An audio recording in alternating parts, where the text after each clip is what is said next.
चाहे जितना दुख पड़े प्यारे, किसी से मत कहो, किसी से मत, चुपचाप मौन होकर सह जाओ। तुम्हारा स्वामी विधान करके तुम्हें दुख भेजा है तो बहुत बड़ा उसमें कोई सुख है। वो मंगल भवन है, तुम्हारा मंगल होने नहीं दे सकता। दिखाई दे सकता है कि अब अमंगल हो गया हमारा, अमुक अमुक अमुक, कुछ नहीं। धैर्य पूर्वक अपने मार्ग में सीधे चलते रहो। उसका विधान आया है, वो दुखद हो या सुखद, सुखद है तो हर्षित मत हो, दुखद है तो शोकित मत हो, आगे बढ़ो। देखो ये अध्यात्म है, ये कमर कस लो कि इस जन्म में मुझे इस भव समुद्र से पार होना ही है। ये जो कमजोर दिल के होते हैं ना, अनुकूलता जहां मिली तो बोले जब से हमने भक्ति शुरू की सब काम चकाचक बन रहे। ये भक्ति का फल नहीं है, भूल मत करना। ये तुम्हारे सुकृत चल रहे हैं इसलिए है। और जिस दिन दुष्कृत का फल आएगा उस दिन भक्ति करते हुए भी कदम रखना मुश्किल हो जाएगा, पग पग पर तुम्हें दुख मिलेगा। इस सिद्धांत को समझ लीजिए तो कभी आप निराश नहीं होंगे, शूरवीर होकर आगे बढ़ते रहेंगे। जो हमारी भक्ति ये नई फसल है, और इस फसल की जो आनंद वृत्ति है वो भगवदानंद है, ज्ञानानंद है, अखंडानंद है, प्रेमानंद है। वो ये भोगानंद नहीं है, विषयानंद नहीं कि भगवान की बड़ी कृपा जो चाह वो भोग मिल गए।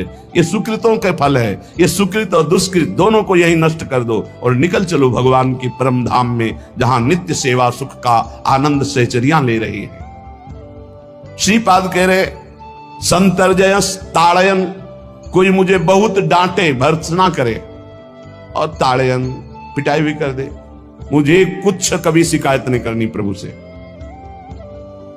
देख रहे हैं ना, वो उन्होंने विधान किया है ना कि इसको पीटो, तो हम चुपचाप पीट लेंगे, किसी से नहीं कहना।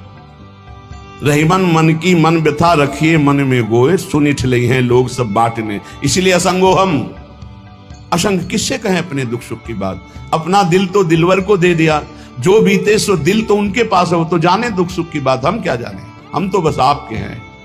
मौन, अपने विषय में न सुख की बात करे न दुख की। मौन बात करे तो प्रभु की करे, नहीं तो मौन।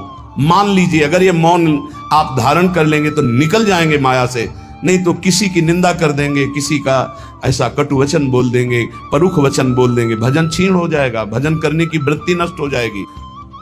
जीवन में अगर कोई हमें कष्ट दे रहा है तो हमारा कर्म है, ना कि कोई व्यक्ति। ये बिल्कुल सिद्धांत तक चर्चा समझ लो। वही व्यक्ति जो मुझे द्वेष करता, वही व्यक्ति जो मुझे कष्ट और दंड देता, वही व्यक्ति प्रणाम करके छाती से लगाकर आंसुओं की धारा से अभिषिक्त किया, तो वो व्यक्ति था या कर्म। जब कर्म भोग हो गया तो वही हृदय से लगा के अश्रुधारा से क्षमा कीजिए, बहुत ऐसा ऐसा नहीं, आप तो बड़ी कृपा की। व्यक्ति कभी कष्ट नहीं देता, मेरा कर्म उसके ऊपर सवार होकर मुझे दंड देता, इसलिए मैं किससे कहूं। अपनी जबान से दांत कट जाए तो किससे कहूं। ये जो दांत, इससे जबान हमारी पीड़ा को किससे कहूं। अपने हाथ से चोट लग जाए किसको कहूं। ऐसे सब आत्मस्वरूप हैं, हमारा कर्म ही उनके ऊपर सवार होकर हमें दंड दे रहा। इसलिए भाई श्रीपाद का सिद्धांत जो कह रहे कि अगर भगवत प्रेम प्राप्त करना है तो मुंह बंद। ना कभी वो रूप था, ना कभी वो रूप मिलेगा। बीच में जो भास रहा है वो श्री कृष्ण ही उस रूप में है। जिस रूप को तुम माता पिता परिवार मान रहे हो मेरा प्रभु है, ऐसा मान लोगे तो जीवन मुक्त हो जाओगे। नहीं मानोगे तो मोह में फंस करके फिर दुर्गति को प्राप्त होगे। अनंत बार ये मैं, ये मेरा कह करके तुम मरते रहे और तुम्हारा मोह बंधन दृढ़ होता रहा। अब तो समझ जाओ,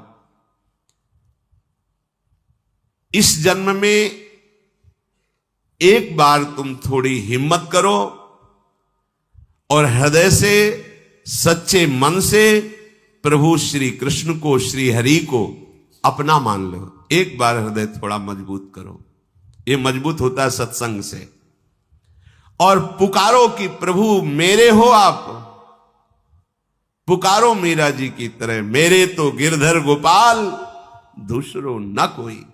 ये है ही नहीं दूसरा। जैसे आप कह दो फिर ये सब वास्तविक नहीं है, केवल भास रहा है। तो हंसी आती है जब वो दिखाते हैं, तब हंसी आती है कि वाह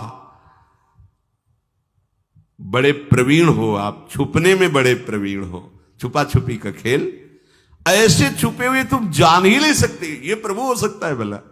वो है, वही है। मत्ता पर तरम नान्यस वासुदेवा सर्वम ईशावास्य विदम सर्वम यत् किंचे जगत्याम जगत। पर कैसा छुपा छुपी का खेल खेल रहा है वो दिखाई नहीं दे रहा।